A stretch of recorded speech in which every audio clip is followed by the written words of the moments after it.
ਹਾਂ, ਵਾਹਿਗੁਰੂ ਜੀ ਕਾ ਖਾਲਸਾ, ਵਾਹਿਗੁਰੂ ਜੀ ਕੀ ਫਤਿਹ। ਸੰਗਤ ਜੀ ਅੱਜ ਆਪਾਂ ਗੁਰੂ ਗ੍ਰੰਥ ਸਾਹਿਬ ਜੀ ਦੇ ਅੰਗ 338 ਤੋਂ ਲੈ ਕੇ 339 ਤੱਕ ਸਵਾਇਮਾਨ ਬਾਣੀ ਦੇ ਵਿਚਾਰ ਕਰਦੇ ਹਾਂ ਜੀ। ਸਭ ਤੋਂ ਪਹਿਲਾਂ ਸੰਗਤ ਜੀ ਆਪ ਦੇ ਚਰਨਾਂ ਵਿੱਚ ਵੀ ਕੋਟਾਨ ਕੋਟ ਨਮਸਕਾਰ ਜੀ। ਜਦੋਂ ਸੰਗਤ ਦੇ ਨਾਲ ਬਾਣੀ ਦੀ ਸਾਂਝ ਪਾਉਣੀ ਹੁੰਦੀ ਆ, ਫਿਰ ਇੱਦਾਂ ਹੁੰਦਾ ਕਿ ਪਹਿਲਾਂ ਬਾਣੀ ਆਪ ਸਮਝ ਆਊਗੀ ਤਾਂ ਹੀ ਸੰਗਤ ਦੇ ਨਾਲ ਬਾਣੀ ਦੀ ਸਮਝ ਪਾਈ ਜਾ ਸਕਦੀ ਆ। ਤਾਂ ਇਸ ਤਰ੍ਹਾਂ ਇਸ ਦਾਸੀ ਨੂੰ ਵੀ ਬਾਣੀ ਨੂੰ ਸਮਝਣ ਦਾ, ਘੋਖਣ ਦਾ ਮੌਕਾ ਮਿਲਦਾ, ਉਹ ਆਪ ਸੰਗਤ ਦੇ ਸਦਕਾ, ਕਿਉਂਕਿ ਆਪ ਸੰਗਤ ਪ੍ਰੇਮ ਦੇ ਨਾਲ ਗੁਰਬਾਣੀ ਵਿਚਾਰ ਸੁਣਦੇ ਹੋ ਅਤੇ ਆਪ ਦੇ ਨਾਲ ਸਾਂਝ ਪਾਉਣ ਦੇ ਲਈ ਫਿਰ ਦਾਸੀ ਨੂੰ ਵੀ ਬਾਣੀ ਸਮਝਣੀ ਹੁੰਦੀ ਆ ਅਤੇ ਸਮਝਣ ਦੇ ਲਈ ਫਿਰ ਬਾਣੀ ਦੇ ਨਾਲ ਬੈਠਣਾ, ਫਿਰ ਬਾਣੀ ਨਾਲ ਪਿਆਰ ਪੈਂਦਾ। ਇਹਦੇ ਲਈ ਆਪ ਦੇ ਚਰਨਾਂ 'ਚ ਵੀ ਕੋਟਾਨ ਕੋਟ ਨਮਸਕਾਰ ਜੀ। ਹਾਂਜੀ ਸੰਗਤ ਜੀ, ਆਓ ਆਪਾਂ ਗੁਰਬਾਣੀ ਦੀ ਲੜੀ ਨਾਲ ਜੁੜੀਏ ਜੀ। ਵਾਹਿਗੁਰੂ ਜੀ ਸੱਚੇ ਪਾਤਸ਼ਾਹ ਜੀ। ਰਾਗ ਗੌੜੀ 11ਵੀਂ। ਆਸ ਪਾਸ ਕਨ ਤੁਰਸੀ ਕਾ ਬਿਰਵਾ, ਮਾਜ ਬਨਾਰਸ ਗਾਉਂ ਰੇ। ਉਆ ਕਾ ਸਰੂਪ ਦੇਖ ਮੋਹੀ ਗੁਆਰਨ, ਮੋਕੋ ਛੋੜ ਨ ਆਊ ਨਾ ਜਾਹੂ ਰੇ।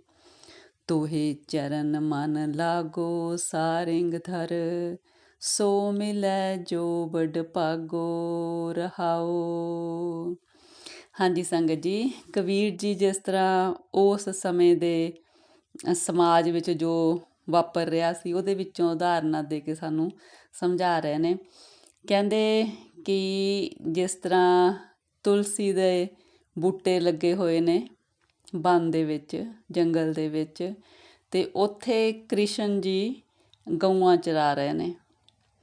ਤਾਂ ਕ੍ਰਿਸ਼ਨ ਜੀ ਦਾ ਸਰੂਪ ਦੇਖ ਕੇ ਉੱਥੋਂ ਦੀ ਜਿਹੜੀ ਗਵਾਲਨ ਰਾਧਾ ਹੈਗੀ ਆ, ਉਹ ਉਹਨਾਂ ਦੇ ਸਰੂਪ 'ਤੇ ਮੋਹਿਤ ਹੋ ਗਈ ਆ ਅਤੇ ਮਤਲਬ ਉਹਨਾਂ ਨੂੰ ਕਹਿੰਦੀ ਆ ਕਿ ਵੀ ਹੁਣ ਤੁਸੀਂ ਮੈਨੂੰ ਛੱਡ ਕੇ ਕਿਤੇ ਨਾ ਜਾਇਓ, ਹੈ ਨਾ।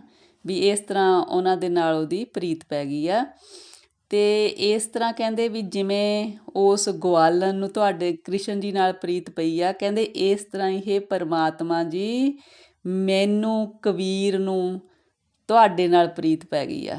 ਮੇਰਾ ਮਨ ਤੁਹਾਡੇ ਚਰਨਾਂ ਦੇ ਵਿੱਚ ਜੁੜ ਗਿਆ ਹੈ। ਕਹਿੰਦੇ ਪਰ ਮੈਂ ਵੱਡੇ ਭਾਗਾਂ ਵਾਲਾ, ਕਹਿੰਦੇ ਸੋ ਮਿਲਿਆ ਜੋ ਵਡ ਭਾਗੋ। ਕਹਿੰਦੇ ਹੇ ਪਰਮਾਤਮਾ ਜੀ, ਜਿਹਨੂੰ ਤੁਸੀਂ ਮਿਲ ਜਾਂਦੇ ਹੋ ਤਾਂ ਵੱਡੇ ਭਾਗਾਂ ਵਾਲੇ ਨੇ। ਫਿਰ ਕਹਿੰਦੇ ਮੈਂ ਕਬੀਰ ਵੱਡੇ ਭਾਗਾਂ ਵਾਲਾ ਹੋ ਗਿਆ। ਬ੍ਰਿੰਦਾਵਨ ਮਨ ਹਰਨ ਮਨੋਹਰ, ਕ੍ਰਿਸ਼ਨ ਚਰਾਵਤ ਗਾਊ ਰੇ। ਜਾ ਕਾ ਠਾਕਰ ਤੂੰ ਸਾਰਿੰਗ ਧਰ, ਮੋਹੇ ਕਬੀਰਾ ਨਾਉ ਰੇ। ਕਹਿੰਦੇ ਬ੍ਰਿੰਦਾਵਨ ਦੇ ਵਿੱਚ ਤਾਂ ਕਹਿੰਦੇ ਕ੍ਰਿਸ਼ਨ ਜੀ ਗਊਆਂ ਚਰਾਉਂਦੇ ਨੇ, ਤਾਂ ਉੱਥੇ ਦੀ ਜਿਹੜੀਆਂ ਗਵਾਲਨਾਂ ਨੇ ਉਹਦੇ 'ਤੇ ਮੋਹਿਤ ਹੁੰਦੀਆਂ ਨੇ। ਕਹਿੰਦੇ ਪਰ ਮੇਰੇ ਕਬੀਰ ਦੇ ਠਾਕੁਰ, ਕਹਿੰਦੇ ਹੇ ਪਰਮਾਤਮਾ ਤੁਸੀਂ ਹੋ। ਕਹਿੰਦੇ ਮੈਂ ਕਬੀਰ ਜਿਹਦਾ ਨਾਂ ਹੈਗਾ ਗਰੀਬ ਜਿਹਾ, ਕਹਿੰਦੇ ਮੇਰੇ ਠਾਕੁਰ ਹੇ ਪਰਮਾਤਮਾ ਜੀ ਤੁਸੀਂ ਹੋ, ਮੈਂ ਤੁਹਾਡੇ 'ਤੇ ਮੋਹਿਤ ਹਾਂ। ਗੌੜੀ ਪੂਰਵੀ 12ਵੀਂ। ਵਿਪਲ ਬਸਤਰ ਕੇ ਤੇ ਹੈ ਪਹਿਰੇ, ਕਿਆ ਬਨ ਮਦੇ ਬਾਸਾ।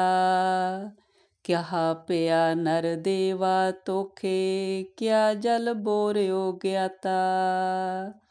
ਜੀਏ ਰੇ ਜਾਹੇਗਾ ਮੈਂ ਜਾਨਾ, ਅਬਗਿਤ ਸਮਝ ਇਆਨਾ।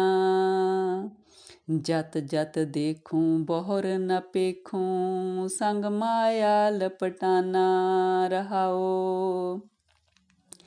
ਕਹਿੰਦੇ ਕਈ ਲੋਕ ਵੱਡੇ ਵੱਡੇ ਖੁੱਲ੍ਹੇ ਚੋਗੇ ਪਾਉਂਦੇ ਨੇ ਅਤੇ ਜੰਗਲਾਂ ਵਿੱਚ ਵਾਸ ਕਰਦੇ ਨੇ।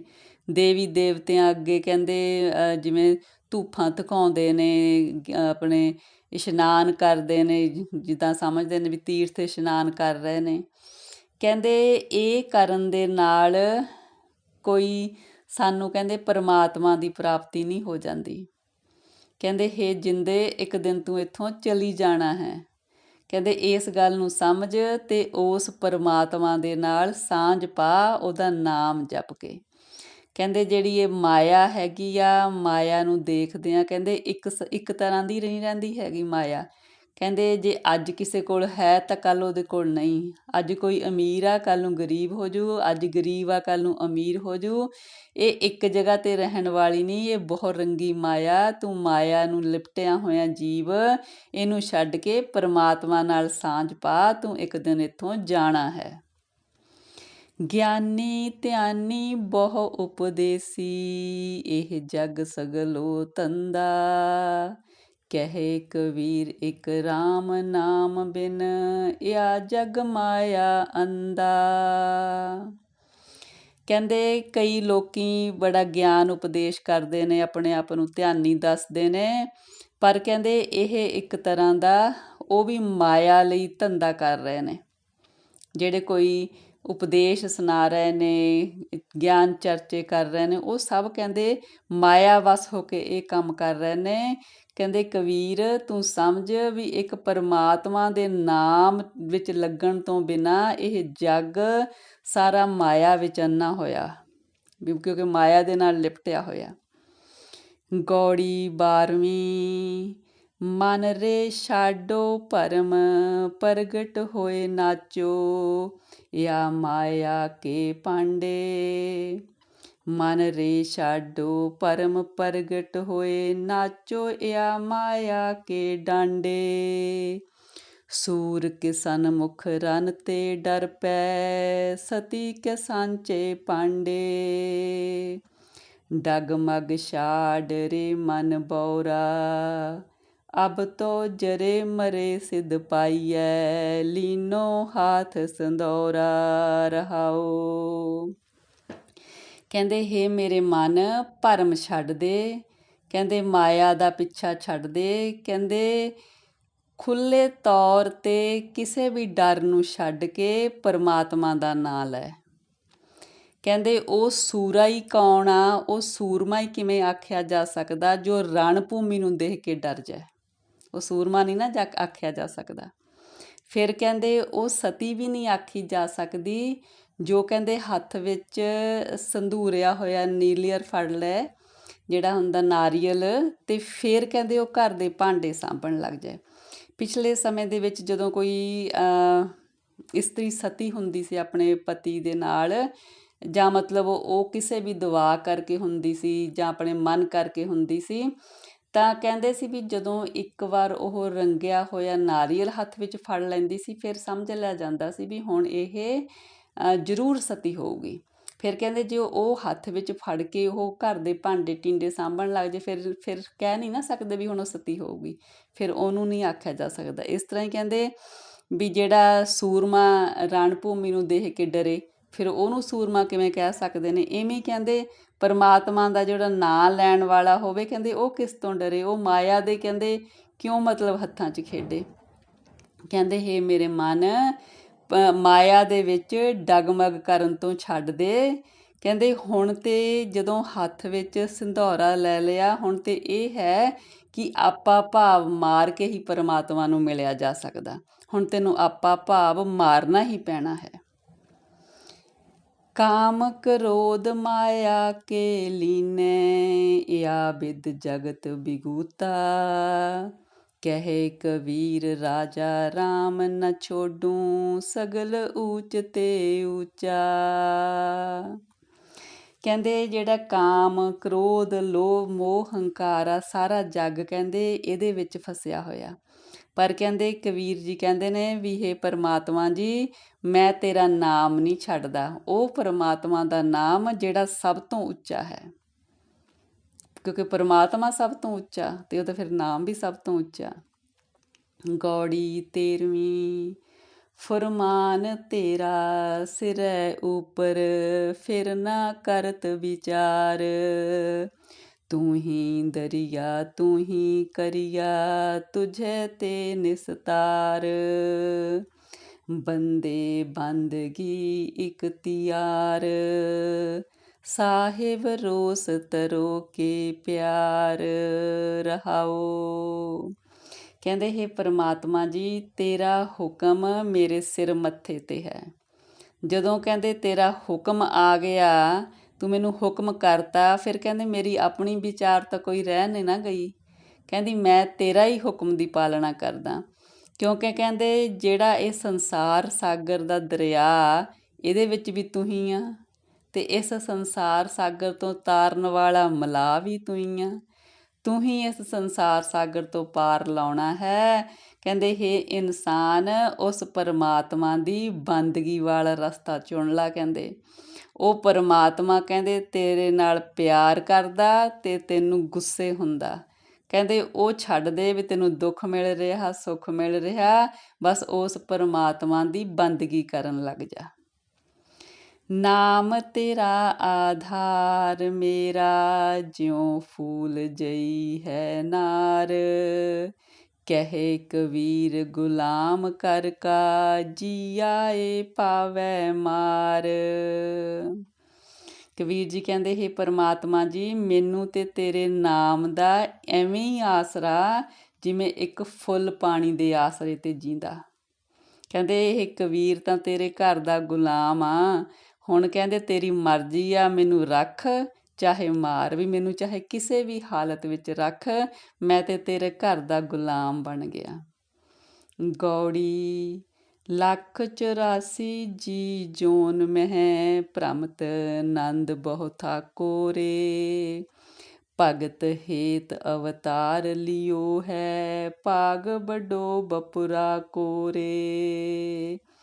ਤੁਮ ਜੋ ਕਹਿਤ ਹੋ ਨੰਦ ਕੋ ਨੰਦਨ, ਨੰਦ ਸੋ ਨੰਦਨ ਕਾ ਕੋਰੇ।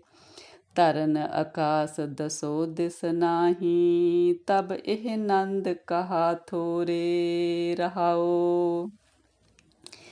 ਜਿਸ ਸਮੇਂ ਆਪ ਸਭ ਜਾਣਦੇ ਹੋ ਸੰਗਤ ਜੀ, ਕ੍ਰਿਸ਼ਨ ਜੀ ਦਾ ਜਨਮ ਹੋਇਆ ਸੀ ਤਾਂ ਕਿਹਾ ਸੀ ਕਿ ਵੀ ਉਹਦੇ ਮਾਮੇ ਵੱਲੋਂ ਕ੍ਰਿਸ਼ਨ ਨੂੰ ਮਾਰਿਆ ਜਾਣਾ, ਤਾਂ ਫਿਰ ਉਹਦੇ ਜਿਹੜੇ ਅਸਲੀ ਮਾਂ ਪਿਓ ਸੀ ਉਹਨਾਂ ਨੂੰ ਫਿਰ ਗਵਾਲਿਆਂ ਦੇ ਘਰ ਛੱਡ ਆਏ ਸੀ ਕਿ ਵੀ ਉੱਥੇ ਪਤਾ ਨਹੀਂ ਲੱਗੂਗਾ ਵੀ ਇਹ ਕਿਹਨਾਂ ਦਾ ਬੱਚਾ ਹੈ ਨਾ। ਅਤੇ ਇਸ ਤਰ੍ਹਾਂ ਫਿਰ ਕ੍ਰਿਸ਼ਨ ਜੀ ਦੀ ਪਾਲਣਾ ਪੋਸ਼ਣਾ ਉੱਥੇ ਹੋਈ ਸੀ, ਅਤੇ ਉਹਨਾਂ ਦਾ ਨਾਂ ਸੀ ਨੰਦ, ਜਿੱਥੇ ਛੱਡ ਕੇ ਆਏ ਸੀ। ਫਿਰ ਕਹਿੰਦੇ ਉਦੋਂ ਸਮਾਜ ਵਿੱਚ ਲੋਕ ਕਹਿਣ ਲੱਗ ਗਏ ਕਿ ਵੀ ਇਹ ਨੰਦ ਨੇ ਵੀ 84 ਲੱਖ ਜੂਨਾਂ ਭੋਗ ਕੇ ਵੀ ਹੁਣ ਇਹ ਤਰ ਗਿਆ, ਵੀ ਇਹਦੇ ਵੱਡੀ ਭਗਤੀ ਆ, ਇਹਦੇ ਘਰ ਕਹਿੰਦੇ ਵੀ ਭਗਵਾਨ ਨੇ ਜਨਮ ਮੰਨ ਲਿਆ। ਉਸ ਸਮੇਂ ਲੋਕ ਕ੍ਰਿਸ਼ਨ ਜੀ ਨੂੰ ਕਹਿੰਦੇ ਸੀ ਵੀ ਇਹ ਭਗਵਾਨ ਨੇ। ਪਰ ਰਾਮ ਜੀ ਕਹਿੰਦੇ ਨੇ ਵੀ ਜੇ ਆਪਾਂ ਇਹ ਕਹਿ ਦਈਏ ਕਿ ਠੀਕ ਆ ਵੀ ਨੰਦ ਦੇ ਘਰ ਭਗਵਾਨ ਨੇ ਜਨਮ ਲੈ ਲਿਆ, ਪਰ ਕਹਿੰਦੇ ਵੀ ਜਦੋਂ ਕੁਛ ਵੀ ਨਹੀਂ ਸੀ, ਜਦੋਂ ਪਰਮਾਤਮਾ ਇਕੱਲਾ ਹੀ ਸੀ, ਤਾਂ ਫਿਰ ਕਹਿੰਦੇ ਵੀ ਇਹ ਜਿਹੜਾ ਨੰਦ ਆ ਉਦੋਂ ਇਹ ਕਿੱਥੇ ਸੀ? ਫਿਰ ਜਦੋਂ ਪਰਮਾਤਮਾ ਇਕੱਲਾ ਹੀ ਸੀ, ਅਜੇ ਕਿਸੇ ਦਾ ਜਨਮ ਨਹੀਂ ਸੀ ਹੋਇਆ, ਪਰਮਾਤਮਾ ਨੇ ਧਰਤੀ ਆਕਾਸ਼ ਕੁਛ ਨਹੀਂ ਸੀ ਬਣਾਇਆ, ਤਾਂ ਕਹਿੰਦੇ ਫਿਰ ਉਦੋਂ ਇਹ ਨੰਦ ਕਿੱਥੇ ਸੀ? ਫਿਰ ਉਹਨਾਂ ਦੇ ਕਹਿਣ ਦਾ ਮਤਲਬ ਆ ਕਬੀਰ ਜੀ ਦੇ ਸਮਝਾਉਣ ਦਾ ਕਿ ਤੁਸੀਂ ਕ੍ਰਿਸ਼ਨ ਜੀ ਨੂੰ ਭਗਵਾਨ ਨਾ ਕਹੋ, ਕਿਉਂਕਿ ਜਿਹੜਾ ਭਗਵਾਨ ਆ ਉਹ ਤਾਂ ਨਾ ਜਨਮਦਾ ਨਾ ਉਹ ਮਰਦਾ। ਹਾਂ, ਕ੍ਰਿਸ਼ਨ ਜੀ ਭਗਤ ਸੀ, ਸੰਤ ਕਬੀਰ ਕਹਿ ਲਓ, ਅਵਤਾਰ ਕਹਿ ਲਓ, ਪਰ ਭਗਵਾਨ ਨਹੀਂ, ਹੈ ਨਾ। ਉਹ ਕਹਿੰਦੇ ਇੱਦਾਂ ਸਮਝਾਉਂਦੇ ਨੇ, ਕਹਿੰਦੇ ਵੀ ਮੇਰਾ ਜਿਹੜਾ ਪਰਮਾਤਮਾ ਹੈਗਾ, ਵੀ ਜਿਹਦੀ ਮੈਂ ਪੂਜਾ ਕਰਦਾ, ਵੀ ਉਹਦਾ ਤਾਂ ਨਾ ਜਨਮ ਹੁੰਦਾ ਨਾ ਮਰ ਹੁੰਦਾ। ਕਹਿੰਦੇ ਵੀ ਉਹ ਪਰਮਾਤਮਾ, ਵੀ ਤੁਸੀਂ ਇਹ ਨਾ ਕਹੋ ਕਿ ਵੀ ਨੰਦ ਦੇ ਘਰ ਪਰਮਾਤਮਾ ਨੇ ਜਨਮ ਲਿਆ। ਵਾਹਿਗੁਰੂ ਜੀ ਸੱਚੇ ਪਾਤਸ਼ਾਹ ਜੀ। ਸੰਕਟ ਨਹੀਂ ਪਰੈ ਜੋਨ ਨਹੀਂ ਆਵੈ, ਨਾਮ ਨਿਰੰਜਨ ਜਾ ਕੋਰੇ। ਕਬੀਰ ਕੁਸਵਾਮੀ ਐਸੋ ਠਾਕੁਰ, ਜਾ ਕੈ ਮਾਈ ਨ ਬਾਪੋਰੇ। ਕਹਿੰਦੇ ਕਬੀਰ ਦਾ ਪਰਮਾਤਮਾ ਤਾਂ ਉਹ ਆ ਜਿਹਦਾ ਨਾ ਕੋਈ ਮਾਂ ਨਾ ਕੋਈ ਪਿਓ, ਉਹ ਕਹਿੰਦੇ ਨਾ ਜਨਮਦਾ ਨਾ ਮਰਦਾ। ਕਹਿੰਦੇ ਉਹ ਪਰਮਾਤਮਾ ਹੈ ਕਬੀਰ ਦਾ, ਜਿਹਦੀ ਕਬੀਰ ਪੂਜਾ ਕਰਦਾ। ਕਹਿੰਦੇ ਉਹਦਾ ਨਾਮ ਨਿਰੰਜਨ ਹੈਗਾ, ਕਹਿੰਦੇ ਉਹ ਮਾਇਆ ਤੋਂ ਪਰੇ ਹੈਗਾ, ਨਿਰਲੇਪ ਹੈਗਾ। ਗੌੜੀ ਨਿੰਦੋ ਨਿੰਦੋ ਮੋਕੋ ਲੋਗ ਨਿੰਦੋ, ਨਿੰਦਾ ਜਨ ਕੋ ਖਰੀ ਪਿਆਰੀ। ਨਿੰਦਾ ਬਾਪ ਨਿੰਦਾ ਮਹਿਤਾਰੀ। ਰਹਾਓ। ਹਾਂਜੀ ਸੰਗਤ ਜੀ, ਕਬੀਰ ਜੀ ਨਿੰਦਾ ਨੂੰ ਬਹੁਤ ਚੰਗੀ ਦੱਸ ਰਹੇ ਨੇ, ਕਿਉਂਕਿ ਉਹ ਕਹਿੰਦੇ ਨਿੰਦਾ ਕਹਿੰਦੇ ਮੈਨੂੰ ਬੜੀ ਪਿਆਰੀ ਲੱਗਦੀ ਆ। ਕਹਿੰਦੇ ਲੋਕਾਂ ਨੂੰ ਕਹਿੰਦੇ ਨੇ ਕਿ ਹਾਂ ਮੇਰੀ ਨਿੰਦਾ ਕਰੋ। ਕਿਉਂ ਕਹਿੰਦੇ ਨਿੰਦਾ ਕਹਿੰਦੇ ਮੈਨੂੰ ਬਾਪ ਤੇ ਮਾਂ ਵਰਗੀ ਆ, ਕਿਉਂਕਿ ਬਾਪ ਤੇ ਮਾਂ ਕੀ ਚਾਹੁੰਦੇ ਹੁੰਦੇ ਨੇ ਵੀ ਸਾਡੇ ਬੱਚਾ ਹਮੇਸ਼ਾ ਖੁਸ਼ ਰਹੇ। ਕਹਿੰਦੇ ਜਿਹੜੀ ਇਹ ਨਿੰਦਾ ਹੈਗੀ ਆ ਨਾ, ਇਹਨੇ ਮੈਨੂੰ ਕਹਿੰਦੇ ਸਵਰਗ 'ਚ ਪਹੁੰਚਾ ਦੇਣਾ, ਕਿਉਂਕਿ ਇਸ ਨਿੰਦਾ ਦੇ ਨਾਲ ਮੇਰੇ ਪਾਪ ਲੈ ਰਹੇ ਨੇ, ਮੇਰੇ ਪਾਪ ਧੋਤੇ ਜਾ ਰਹੇ ਨੇ ਨਿੰਦਾ ਦੇ ਨਾਲ। ਨਿੰਦਾ ਹੋਏ ਤਾਂ ਬੈਕੁੰਠ ਜਾਈਐ, ਨਾਮ ਪਦਾਰਥ ਮਨੈ ਵਸਾਈਐ। ਕਹਿੰਦੇ ਨਿੰਦਾ ਹੋਣ ਦੇ ਨਾਲ ਹੀ ਕਹਿੰਦੇ ਮੈਂ ਨਾਮ ਜ਼ਿਆਦਾ ਜਪਦਾ। ਕਹਿੰਦੇ ਇਸ ਨਾਮ ਜ਼ਿਆਦਾ ਜਪਣ ਦੇ ਨਾਲ ਹੀ ਫਿਰ ਕਹਿੰਦੇ ਮੈਂ ਬੈਕੁੰਠ ਪਹੁੰਚਣਾ। ਇਹਦਾ ਮਤਲਬ ਫਿਰ ਨਿੰਦਾ ਹੀ ਅਸਿੱਧੇ ਤੌਰ 'ਤੇ ਬੈਕੁੰਠ ਪਹੁੰਚਾਉਣ ਵਾਲੀ ਹੋ ਗਈ ਨਾ ਸਵਰਗ 'ਚ। ਸਵਰਗ ਹੁੰਦਾ ਸੁੱਖ। ਹਿਰਦੈ ਸੁਧ ਜੋ ਨਿੰਦਾ ਹੋਏ, ਹਮਰੇ ਕੱਪੜੇ ਨਿੰਦਕ ਧੋਏ। ਕਹਿੰਦੇ ਜਿਸ ਤਰ੍ਹਾਂ ਮੇਰੀ ਨਿੰਦਾ ਹੋਈ ਜਾਂਦੀ ਆ, ਕਹਿੰਦੇ ਮੇਰਾ ਹਿਰਦਾ ਸ਼ੁੱਧ ਹੁੰਦਾ ਜਾਂਦਾ, ਮੇਰੇ ਪਾਪ ਧੋਤੇ ਜਾ ਰਹੇ ਨੇ। ਹਮਰੇ ਕੱਪੜੇ ਨਿੰਦਕ ਧੋਏ, ਕੱਪੜੇ ਮਤਲਬ ਮੇਰੇ ਪਾਪ ਧੋ ਹੋ ਰਹੇ ਨੇ ਨਿੰਦਾ ਹੋਣ ਦੇ ਨਾਲ। ਨਿੰਦਾ ਕਰੈ ਸੋ ਹਮਰਾ ਮੀਤ, ਨਿੰਦਕ ਮਾਹੇ ਹਮਾਰਾ ਚੀਤ। ਕਹਿੰਦੇ ਸਾਡਾ ਜਿਹੜਾ ਚਿੱਤ ਹੁੰਦਾ ਉਸ ਬੰਦੇ ਵੱਲ ਰਹਿੰਦਾ ਨਾ ਜਿਹੜੀ ਸਾਡੀ ਨਿੰਦਾ ਕਰਦਾ। ਫਿਰ ਕਹਿੰਦੇ ਨਿੰਦਾ ਕਰਨ ਵਾਲਾ ਤਾਂ ਮੇਰਾ ਮਿੱਤਰ ਹੋ ਗਿਆ, ਕਿ ਮੈਂ ਚਾਹੁੰਦਾ ਮੇਰੀ ਨਿੰਦਾ ਕਰੇ ਤੇ ਮੇਰੇ ਪਾਪ ਹੋਰ ਧੋ ਹੋਣ। ਨਿੰਦਕ ਸੋ ਜੋ ਨਿੰਦਾ ਹੋਰੈ, ਹਮਰਾ ਜੀਵਨ ਨਿੰਦਕ ਲੋਰੈ। ਕਹਿੰਦੇ ਜੋ ਮੇਰੀ ਨਿੰਦਾ ਹੋ ਰਹੀ ਨੂੰ ਰੋਕਦਾ, ਕਹਿੰਦੇ ਮੈਂ ਉਹਨੂੰ ਮਾੜਾ ਸਮਝਦਾ। ਕਹਿੰਦੇ ਜਿਹੜਾ ਦੂਸਰਾ ਨਿੰਦਾ ਮੇਰੀ ਕਰ ਰਿਹਾ, ਕਹਿੰਦੇ ਉਹ ਤਾਂ ਮੇਰਾ ਚੰਗਾ ਜੀਵਨ ਬਣਾ ਰਿਹਾ, ਮੇਰੇ ਪਾਪ ਧੋ ਰਿਹਾ। ਨਿੰਦਾ ਹਮਰੀ ਪ੍ਰੇਮ ਪਿਆਰ, ਨਿੰਦਾ ਹਮਰਾ ਕਰੈ ਉਧਾਰ। ਜਨ ਕਬੀਰ ਕੋ ਨਿੰਦਾ ਸਾਰ, ਨਿੰਦਕ ਡੂਬਾ ਹਮ ਉਤਰੇ ਪਾਰ। ਕਹਿੰਦੇ ਨਿੰਦਾ ਤਾਂ ਮੈਨੂੰ ਬੜੀ ਪਿਆਰੀ ਲੱਗਦੀ ਆ ਹੁਣ, ਕਿਉਂਕਿ ਕਹਿੰਦੇ ਨਿੰਦਾ ਹੋਣ ਦੇ ਨਾਲ ਮੇਰਾ ਉਧਾਰ ਹੋ ਰਿਹਾ। ਕਹਿੰਦੇ ਮੇਰੇ ਪਾਪ ਖਤਮ ਹੋ ਰਹੇ ਨੇ, ਮੇਰੇ ਔਗਣ ਖਤਮ ਹੋ ਰਹੇ ਨੇ। ਕਹਿੰਦੇ ਨਿੰਦਾ ਤਾਂ ਕਬੀਰ ਜੀ ਨੂੰ ਬਹੁਤ ਚੰਗੀ ਲੱਗ ਰਹੀ ਆ। ਕਹਿੰਦੇ ਜਿਹੜੇ ਸਾਡੀ ਨਿੰਦਾ ਕਰਦਾ, ਕਹਿੰਦੇ ਉਹ ਡੁੱਬ ਜਾਂਦਾ ਕਹਿੰਦੇ ਭਵਜਲ ਦੇ ਵਿੱਚ, ਪਰ ਅਸੀਂ ਪਾਰ ਉਤਰ ਜਾਂਦੇ ਹਾਂ, ਕਿਉਂਕਿ ਅਸੀਂ ਆਪਣੇ ਜਿਹੜੇ ਔਗਣ ਨੇ ਉਹਨਾਂ ਨੂੰ ਖਤਮ ਕਰ ਲੈਂਦੇ ਹਾਂ। ਨਿੰਦਾ ਆਪਣੀ ਜਿਹੜੀ ਸਾਡੀ ਅਸਲੀ ਨਿੰਦਾ ਕਰਦਾ, ਕਹਿੰਦੇ ਉਹਨੂੰ ਤਾਂ ਅਸੀਂ ਆਪਣੇ ਕੋਲ ਰੱਖੀਏ। ਰਾਜਾ ਰਾਮ ਤੂੰ ਐਸਾ ਨਿਰਭਉ, ਤਰਨ ਤਾਰਨ ਰਾਮ ਰਾਇਆ ਰਹਾਓ। ਕਹਿੰਦੇ ਹੇ ਪਰਮਾਤਮਾ ਜੀ, ਤੂੰ ਇਸ ਤਰ੍ਹਾਂ ਦਾ ਬਿਨਾਂ ਕਿਸੇ ਦੇ ਡਰ ਤੋਂ ਹੈ। ਕਹਿੰਦੇ ਤੂੰ ਸਭ ਨੂੰ ਇਸ ਸੰਸਾਰ ਸਾਗਰ ਤੋਂ ਤਾਰਨ ਦੇ ਸਮਰੱਥ ਹੈ। ਕਹਿੰਦੇ ਜਬ ਹਮ ਹੋਤੇ ਤਬ ਤੁਮ ਨਾਹੀ, ਅਬ ਤੁਮ ਹਾਓ ਹਮ ਨਾਹੀ। ਅਬ ਹਮ ਤੁਮ ਏਕ ਪਏ ਹੈ, ਏਕੈ ਦੇਖਤ ਮਨ ਪਤੀ ਆਹੀ। ਕਹਿੰਦੇ ਜਦੋਂ ਤਾਂ ਮੇਰੇ ਅੰਦਰ ਪਰਮਾਤਮਾ ਜੀ ਹਉਮੈ ਸੀ, ਮੈਂ ਸੀ, ਕਹਿੰਦੇ ਮੈਂ ਆਪਣੇ ਆਪ ਨੂੰ ਸਮਝਦਾ ਸੀ, ਉਦੋਂ ਤੁਸੀਂ ਨਹੀਂ ਸੀ ਮੇਰੇ। ਹੁਣ ਜਦੋਂ ਕਹਿੰਦੇ ਮੇਰੀ ਹਉਮੈ, ਮੇਰਾ ਆਪਾ ਮਰ ਗਿਆ, ਹੁਣ ਤੁਸੀਂ ਹੋਈ ਹੋ। ਕਹਿੰਦੇ ਹੁਣ ਤੁਸੀਂ ਤੇ ਮੈਂ ਕਹਿੰਦੇ ਮਿਲ ਕੇ ਇੱਕ ਹੋ ਗਏ, ਸਾਡੀ ਅਭੇਦਤਾ ਹੋ ਗਈ ਆ। ਮੇਰਾ ਮਨ ਕਹਿੰਦੇ ਤੁਹਾਨੂੰ ਦੇਖ ਕੇ ਹੁਣ ਪਤੀਜ ਗਿਆ ਆਪਣੇ ਅੰਦਰ। ਜਬ ਬੁੱਧ ਹੋਤੀ ਤਬ ਬਲ ਕੈਸਾ, ਅਬ ਬੁੱਧ ਬਲ ਨਾ ਖਟਾਈ। ਕਹੇ ਕਬੀਰ ਬੁੱਧ ਹਰ ਲਈ ਮੇਰੀ, ਬੁੱਧ ਬਦਲੀ ਸਿੱਧ ਪਾਈ। ਫਿਰ ਕਬੀਰ ਜੀ ਕਹਿੰਦੇ ਨੇ ਵੀ ਜਦੋਂ ਤੱਕ ਤਾਂ ਮੈਂ ਆਪਣਾ ਸਮਝਦਾ ਸੀ ਵੀ ਜੋ ਕੁਝ ਹੋ ਰਿਹਾ ਮੇਰੇ ਬਲ ਦੇ ਨਾਲ ਹੋ ਰਿਹਾ, ਕਹਿੰਦੇ ਉਦੋਂ ਤੱਕ ਬਲ ਹੈ ਹੀ ਨਹੀਂ ਸੀ। ਕਹਿੰਦੇ ਹੁਣ ਜਿਹੜੀ ਉਹ ਵਾਲੀ ਬੁੱਧੀ ਆ, ਜਿਹੜੀ ਸੋਚਦੀ ਸੀ ਮੈਂ ਹੀ ਆ, ਮੇਰਾ ਹੀ ਬਲ ਆ, ਕਹਿੰਦੇ ਹੁਣ ਉਹ ਨਹੀਂ ਰਹੀ ਹੈਗੀ। ਕਹਿੰਦੀ ਪਰਮਾਤਮਾ ਨੇ ਮੇਰੀ ਜਿਹੜੀ ਉਹ ਖੋਟੀ ਬੁੱਧ ਆ, ਜਿਹੜੀ ਮੈਂ ਵਾਲੀ ਸੀ, ਆਪਣੇ ਬਲ ਨੂੰ ਸਮਝਣ ਵਾਲੀ ਸੀ, ਉਹ ਪਰਮਾਤਮਾ ਨੇ ਮੇਰੇ ਤੋਂ ਖੋਹ ਲਈ ਆ। ਕਹਿੰਦੇ ਹੁਣ ਜਦੋਂ ਮੇਰੀ ਬੁੱਧੀ ਬਦਲ ਦਿੱਤੀ ਆ ਪਰਮਾਤਮਾ ਨੇ, ਚੰਗੀ ਮੱਤ ਵਾਲੀ ਬੁੱਧੀ ਹੁਣ ਪਾ ਦਿੱਤੀ ਆ, ਹੁਣ ਕਹਿੰਦੇ ਮੈਂ ਪਰਮਾਤਮਾ ਦੇ ਨਾਲ ਮਿਲਾਪ ਵਾਲੀ ਅਵਸਥਾ ਪਾ ਲਈ ਆ, ਸਿੱਧ ਪਾਈ ਕਿ ਜ਼ਿੰਦਗੀ ਦੀ ਅਸਲੀਅਤ ਨੂੰ ਹੁਣ ਸਮਝ ਲਿਆ। ਗੌੜੀ ਖਟ ਨੇਮ ਕਰ ਕੋਠੜੀ ਬਾਂਦੀ, ਬਸਤ ਅਨੂਪ ਬੀਚ ਪਾਈ। ਕੁੰਜੀ ਕੁਲਫ ਪ੍ਰਾਨ ਕਰ ਰਾਖੇ, ਕਰਤੇ ਬਾਰ ਨ ਲਾਈ। ਅਬ ਮਨ ਜਾਗਤ ਰਹੋ ਰੇ ਪਾਈ, ਗਾਫਲ ਹੋਏ ਕੈ ਜਨਮ ਗਵਾਇਓ। ਚੋਰ ਮੂਸੈ ਕਰ ਜਾਈ ਰਹਾਓ। ਕਹਿੰਦੇ ਪਰਮਾਤਮਾ ਨੇ ਇਹ ਜਿਹੜੀਆਂ 6 ਚੀਜ਼ਾਂ ਲੈ ਕੇ ਕਹਿੰਦੇ ਸਾਡਾ ਇਹ ਸਰੀਰ ਰੂਪੀ ਕੋਠੜੀ ਬੰਨੀ ਆ। ਉਹ 6 ਚੀਜ਼ਾਂ ਕਿਹੜੀਆਂ ਨੇ? ਕਹਿੰਦੇ ਜਿੱਦਾਂ ਜਿਹੜੇ ਹੈਗੇ ਨੇ 5 ਸਾਡੇ ਜਿਹੜੇ ਗਿਆਨ ਇੰਦਰੇ ਨੇ, ਅਤੇ 6ਵਾਂ ਮਨ। ਕਹਿੰਦੇ ਫਿਰ ਸਰੀਰ ਰੂਪੀ ਕੋਠੜੀ ਬੰਨ੍ਹ ਕੇ ਫਿਰ ਕੀਤਾ। ਉਹਦੇ ਵਿੱਚ ਕਹਿੰਦੇ ਇੱਕ ਅਸਚਰਜ ਕਹਿੰਦੇ ਆਪਣੀ ਜਿਹੜੀ ਜੋਤ ਰੂਪ ਚੀਜ਼ ਆ ਉਹ ਪਾਈ ਆ। ਫਿਰ ਕਹਿੰਦੇ ਇਹ ਜਿਹੜਾ ਸਰੀਰ ਪਰਮਾਤਮਾ ਬੰਨ੍ਹਦਾ, ਇਹਨੂੰ ਬੰਨ੍ਹਣ 'ਚ ਪਰਮਾਤਮਾ ਨੂੰ ਕੋਈ ਬਹੁਤਾ ਟਾਈਮ ਨਹੀਂ ਲੱਗਦਾ, ਬਹੁਤ ਛੇਤੀ ਬੰਨ੍ਹ ਦਿੰਦਾ। ਫਿਰ ਕਹਿੰਦੇ ਇਸ ਨੂੰ ਸਰੀਰ ਨੂੰ ਕੁੰਜੀ, ਜਿੰਦਾ ਅਤੇ ਕੁੰਜੀ ਕੀ ਦਿੱਤੇ ਨੇ? ਪ੍ਰਾਣ ਰੂਪੀ। ਪ੍ਰਾਣ ਨੇ ਸਾਡੇ ਉਹ ਜਿੰਦਾ ਅਤੇ ਕੁੰਜੀ ਆ ਇਸ ਸਰੀਰ ਦੀ ਕੋਠੜੀ ਦਾ। ਕਹਿੰਦੇ ਹੇ ਮੇਰੇ ਮਨ, ਹੁਣ ਕਹਿੰਦੇ ਸੁਚੇਤ ਰਹਿ।